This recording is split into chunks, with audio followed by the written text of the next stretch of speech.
Hello বন্ধুরা, অ্যাটাইপিক্যাল ফ্যামিলির last episode নিয়ে ফিরে এলাম। এই ড্রামার বাকি ভিডিওগুলোর লিঙ্ক তোমরা ডেসক্রিপশন বক্সে পেয়ে যাবে, আর সম্পূর্ণ ড্রামার ভিডিও পেয়ে যাবে। আর আমার এক্সপ্লেনেশন ভালো লাগলে চ্যানেলটিকে সাবস্ক্রাইব করে লাইক কমেন্ট শেয়ার করে দিও। তো চলো শুরু করে নিই। এখানে গল্পের প্রথমেই আমরা দেখতে পাচ্ছি যে গল্পের শুরুটা একটু অন্যরকমভাবে হয়েছে। এখানে যখন দেখি যে গিজো ভাবছে সব কিছু বোধহয় এবার শেষ হয়ে যাবে, ওর গলার ওই দাগটা মেটাবার জন্য তাইও একটা ক্লিনিকে যায় ওষুধ কিনতে, কিন্তু সেখান থেকে ওষুধ না কিনেই ফিরে আসে। তারপরে ওর জন্য বৃষ্টির মধ্যে ছাতা নিয়ে অপেক্ষা করে দাহাই। দাহাই বলে যে তোমার মা আবার ওরকম স্বপ্ন দেখেছে, তুমি এখানে এসেছো কেন বৃষ্টির মধ্যে, তাই আমি তোমায় নিতে এলাম। তারপর ইনাকে দেখি, ইনা এখানে দেখে হেরিম একা একা বসে টিফিন খাচ্ছে, তাই ইনা ওকে সঙ্গ দিতে গেলে হেরিম বলে তোমার আমাকে দয়া দেখাবার কোনো দরকার নেই। কিন্তু এখানে ইনা বলে উল্টে আমি তোমার সঙ্গে তো সব দিনই বন্ধুত্ব করতে চেয়েছি, আর আমি আমার মনের কথা শুনছি, আমার মনে হলো এখানে আসা উচিত তাই এলাম। কিন্তু হেরিম তখন ওকে পাত্তা না দিয়ে চলে যায়। তারপরে সিনে আমরা এখানে ডংহিকে দেখি, ডংহি এখানে জিম করছিল। কাং পেছন থেকে ডেকে বলে আমি একজনকে এনেছি যে তোমার কাজে লাগবে। তখন ওর আঙ্কেল হিউংতাইকে দেখায়, আর হিউংতাইকে এতটাই হ্যান্ডসাম আর কিউট লাগছিল যে ডংহির দেখে ওকে প্রথম দেখাতেই একদম ভালো লেগে যায়। তখন ও বলে যে আমি এখনই মুভ অন করতে চাইছি না, জিহানকে আমি এখনই ভুলে যেতে পারবো না। আর ডংহির এখানে হিউংতাইকে দেখে মনে পড়ে যে হিউংতাই ফুড ডেলিভারির কাজ করত, আর খাবার খুব সুন্দরভাবে ডেলিভারি করত। কাং এটা শুনে বলে আমি তোমাকে বলিও নি এখনই তাড়াতাড়ি মুভ অন করে যেতে।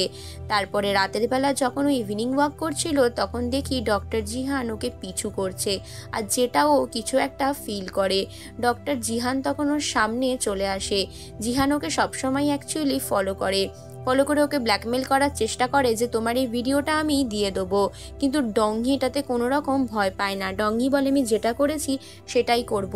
তখন এখানে জিহান বলে আমার তো ডক্টরের কেরিয়ার গেল, সব গেল তোমার জন্য, আমি এখন নিজে কেন হার মানবো, আমি তোমাকে বিয়ে করেই ছাড়বো।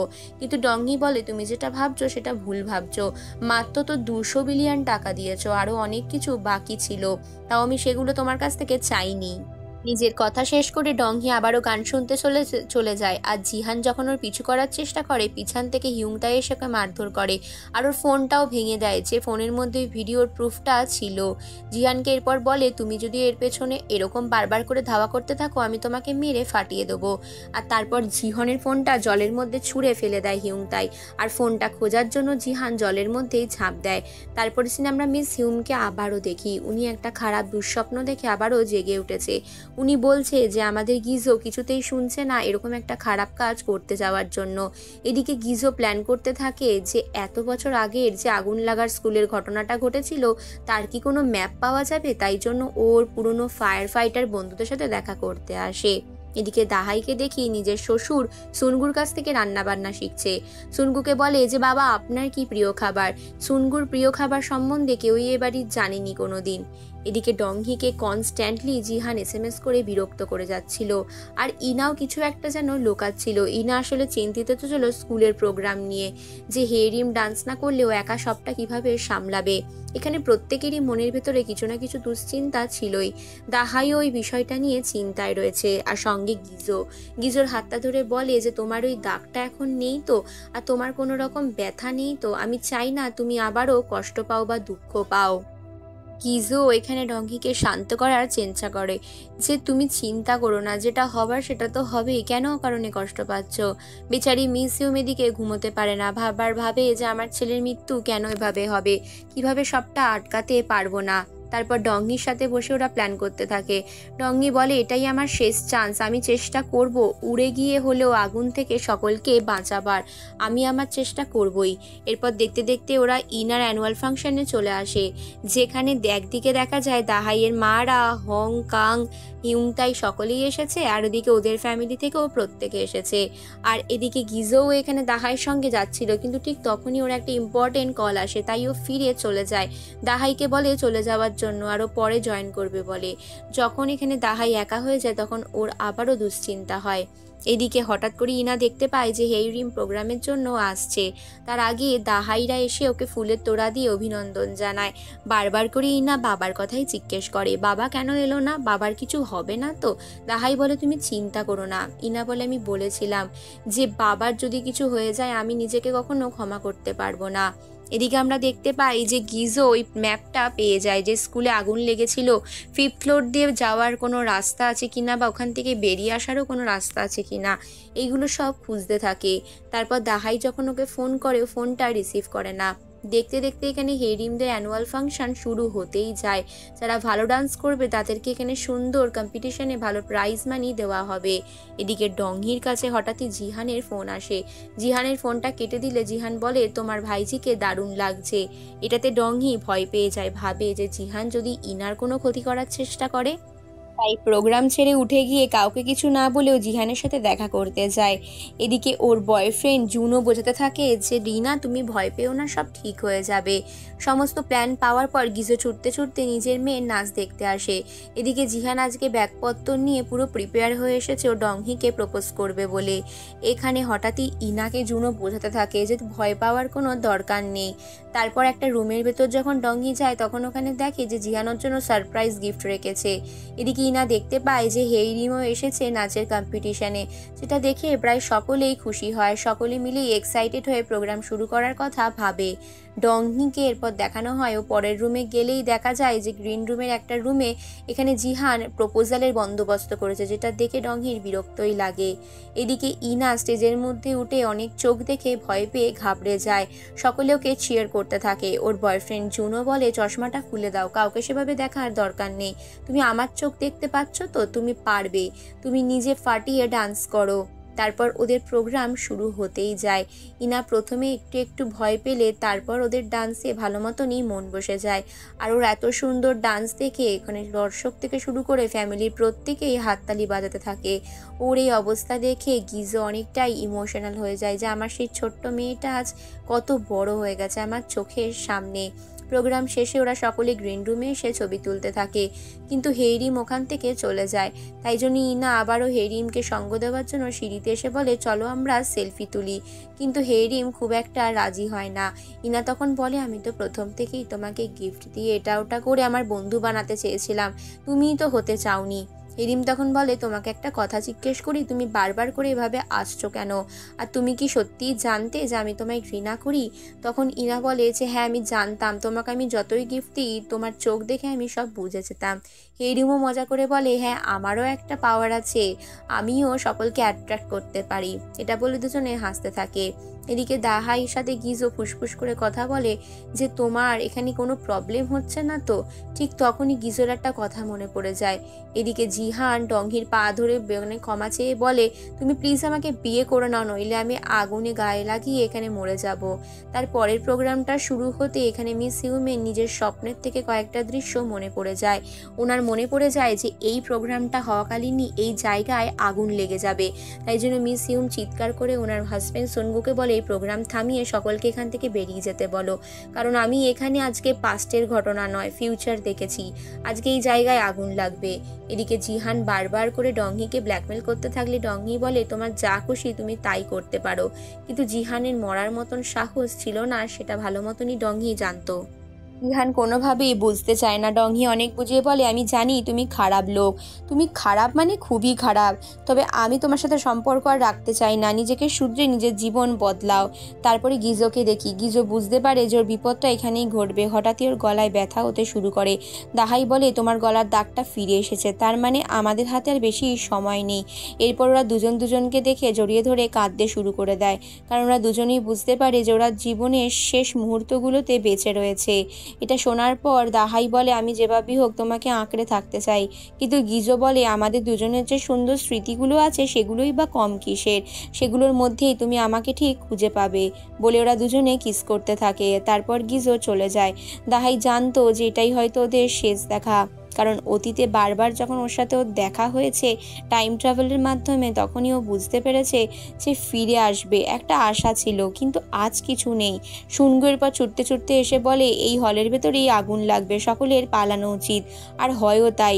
ডক্টর জিহানের একটা ভুলে পেট্রোলের একটা ফোঁটাতে এখানে ওনার গ্রিন রুমে আগুন লেগে যায়, আর আগুনটা ধীরে ধীরে ভয়ঙ্করভাবে ছড়িয়ে পড়তে শুরু করে। কিন্তু হং হিউং তাই কাই এখানে সকলে হলের লোকেদেরকে বেরিয়ে যেতে বলে।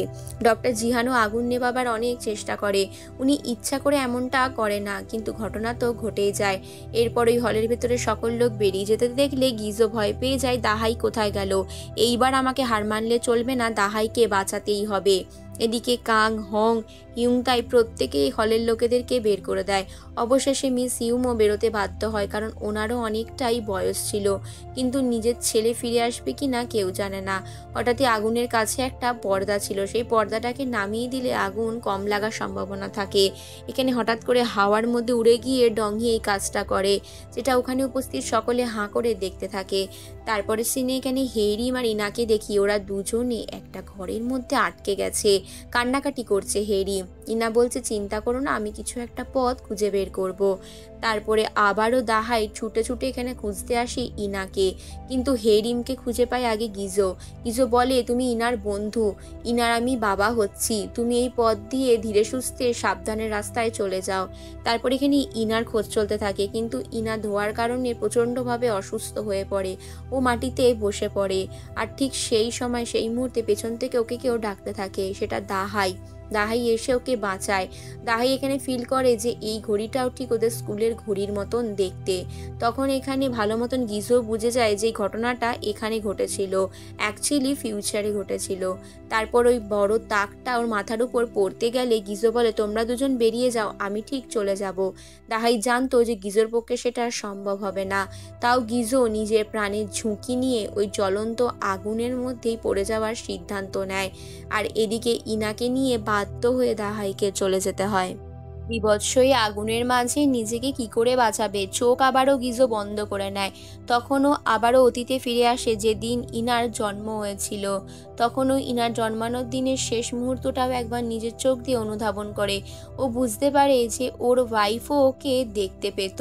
ওর ওয়াইফকে যখন ও থ্যাংক ইউ বলে, ওর ওয়াইফ তখন ওর দিকে হাঁ করে তাকায় আর মুচকে মুচকে হাসে। তখন ও বুঝতে পারে যে শুধুমাত্র দাহাই নয়, ওকে ওর ওয়াইফও দেখতে পায়। এরপর দরজা খুলি হসপিটাল থেকে বেরোতে গেলে সমস্ত ঘটনাগুলো এখানে রিয়ালিটিতে পরিণত হয়। ওকে সকলেই দেখতে পাচ্ছে এইবার, যেটা আগে কখনো ঘটেনি। এর আগেও যতবারই চোখ বন্ধ করে অতীতে গেছে তখন ওর মনে হয়েছে ও একটা স্বপ্নের জগতে রয়েছে, কিন্তু এই প্রথমবার ও রিয়ালিটি ছুঁতে যাচ্ছে, রিয়ালিটিতে এখানে বাঁচাতে যাচ্ছে। যে বন্ধু আগুনে ঝাঁপ দিয়েছিল তাকে অনেক বাঁচাবার চেষ্টা করলো, সেই লোকটি আর দাঁড়ায় না সকলকে বাঁচাবার জন্য, নিজের প্রাণ ত্যাগ করে। কারণ গিজো এখানে ওকে ইশারায় অনেকক্ষণ বারণ করলো। সেই ফায়ার ফাইটার লোকটি বলে এটাই আমার কাজ, আর উনি ঢোকার সঙ্গে সঙ্গে ওই বিল্ডিংটা ভেঙে ধসে পড়ে। গিজোর চোখের সামনে সবটা শেষ হয়ে যায়, কিন্তু গিজো তাতেও হার মানে না। ও মনে মনে ভাবে আমাকে যেভাবেই হোক দাহাইকে বাঁচাতে হবে, তাই জন্য অন্য একটা রাস্তা খুঁজতে থাকে। রাস্তা খুঁজতে খুঁজতে অনেকটাই প্রায় দেরি হয়ে যায়। সব কিছু ভেঙে চুরে হঠাৎই এখানে দেখতে পাই যে আগুনের মধ্যে ছুটতে লেগেছে গিজো, আর এদিকে ইনা অসুস্থ হয়ে পড়েছে। তারপরে ও এখানে অক্সিজেনের মাস্ক নিয়ে কোনোভাবে হোক দাহাইকে নিয়ে ছুটে পালাবার চেষ্টা করে। এই স্কুলের ভেতরে এই ভয়ঙ্কর আগুন দেখে ও জানতো যে আশেপাশেই কোথাও দাহাই হয়তো লুকিয়ে রয়েছে ভয়ে। একটা ভয়ঙ্কর দরজা খোলার পরও কিচেনের মধ্যে দেখতে পায় দাহাই সত্যিই কিচেনে বসেছিল, কিন্তু অজ্ঞান হয়ে গেছিল। তাই ওকে অক্সিজেন মাস্ক লাগিয়ে দেয়, আর তারপর ওকে জ্ঞান ফেরার পর ওই জায়গা থেকে নিরাপদে বের করে নিয়ে আসে কিন্তু গিজো। অদ্ভুত একটা বিষয়, যেখানে নিজের প্রাণের পরিবর্তে নিজের ভালোবাসার মানুষটিকে বাঁচানোই শেষ লক্ষ্য হয়ে যায়। তারপর গিজো ওকে ধরে ধরে টানতে টানতে আগুন থেকে সাবধানে বাঁচিয়ে বাঁচিয়ে একটা জায়গায় নিয়ে আসে, আর অক্সিজেনের মাস্কটা ওর কাঁধে পরিয়ে ওকে বলে তুমি সাবধানে থেকো আর নিজেকে শক্ত করে রেখো, আমি সবসময় তোমার পাশেই থাকবো, সঙ্গই থাকবো, তোমাকে অনেক মনের জোর রাখতে হবে, আর জীবন তোমার অনেক অনেক খুশিতে ভরে যাক, তুমি চিন্তা করো না, তুমি আমার দেখা ঠিক কোনো না কোনো দিন পাবেই। এই কথাটা বলে গিজো আবারও এগিয়ে যায় আর জানলা থেকে এখানে দাহাইকে ফেলে দেয়, আর ওই জ্বলন্ত বিল্ডিং এর মধ্যে গিজো নিজের আত্মবলিদান দিয়ে দেয়। তো এখানে দাহাইকে কোনো রকমে ধরাধরি করে বাঁচালেও ও নিজের প্রাণ ত্যাগ করে দেয়। এদিকে জিহান ওই আগুন লাগাবার জন্য জেল হয়। জিহানকে এখানে জেলে আনা হয়। ওর ইচ্ছা না হলেও এটাই ওর চরম শাস্তি হিসাবে যোগ্য পালিত হয়। আর এদিকে দেখি গিজো মারা গেছে। সকলে ওর মেমোরিয়ালের সামনে দাঁড়িয়ে কান্নাকাটি করছে। দেখতে দেখতে ওর একটা সুন্দর ফুটফুটে ছেলে হয়েছে, যেটাকে দাহাই সুন্দরভাবে মানুষ করছে। ছেলেটি ধীরে ধীরে বড় হচ্ছে। দাহাই এর মধ্যেই এখানে গিজোকে খুঁজে বার করার চেষ্টা করে। আর নিজের ছেলে আজকে 5 বছর বয়স হয়ে গেছে। ছেলেকে জিজ্ঞেস করে তোর মধ্যে কি সুপার পাওয়ার আছে। এদিকে কাং আর হংডি এখানে সকলে মিলে জিমটা চালায়। এখানে কাং বলে তুমি কি সুন্দর আঙ্কেল হিউংতাইকে ঘোরাচ্ছ, আমিও তোমার সাথে ঘুরতে চাই। রঙি বলে আমি কোনো রোলার কোস্টার না যে বারবার করে এরকম মজা দেবো, তুমি নিজের কাজ করো। এভাবে দেখি সকলের সাথে সকলের সম্পর্ক ইকুয়েশনগুলো ঠিক হয়ে গেছে। মিস ইউমো মাঝে মাঝে হংয়ের এখানে স্টিম বাথ সেন্টারে গিয়ে নিজের ঘুম পূর্ণ করে আসে। আর দেখতে দেখতে সব কিছুই ঠিক হয়ে গেছে। ইনাও অনেক বড় মেয়ে হয়ে গেছে। মিস ইউমো এখানে হাজব্যান্ডের সাথে বেশ আনন্দই থাকে। আর দাহাই এখানে সুন্দর একজন আদর্শ ঘরের বউয়ে পরিণত হয়েছে। তারপর একদিন কথা বলতে বলতে নিজের ছেলের সাথে জানতে পারে যে ওর ছেলের একটা অদ্ভুত ক্ষমতা আছে। এই বলটা নাকি ও অতীতে গিয়ে কিনে এনেছে। তাই জন্য দাহাই বলে অতীত থেকে তাহলে তুই কোনো মানুষকে আনতে পারবি? এই দেখ ছবিতে দেখ, এটা তোর বাবার ছবি, তুই তোর বাবাকে ফিরিয়ে আনতে পারবি? কিন্তু ছোট্ট 5 বছরের ছেলেটি কোনো উত্তর দেয় না, শুধু বলটাকে নিয়ে হাতে ঘষে ঘষে খেলতে থাকে। দাহাই হয়তো মনে মনে ভাবে যে এই ছেলেটার পক্ষে কোনো কিছুই সম্ভব নয়, তাই ও চলেই যাচ্ছিল। কিন্তু হঠাৎই দেখে এখানে গিজো ফিরে এসেছে, যাকে ওদের ছেলে ফিরিয়ে এনেছে। আর এই সুন্দর মুহূর্তের মধ্যে দিয়ে এই সুন্দর ড্রামাটি শেষ হয়ে যায়।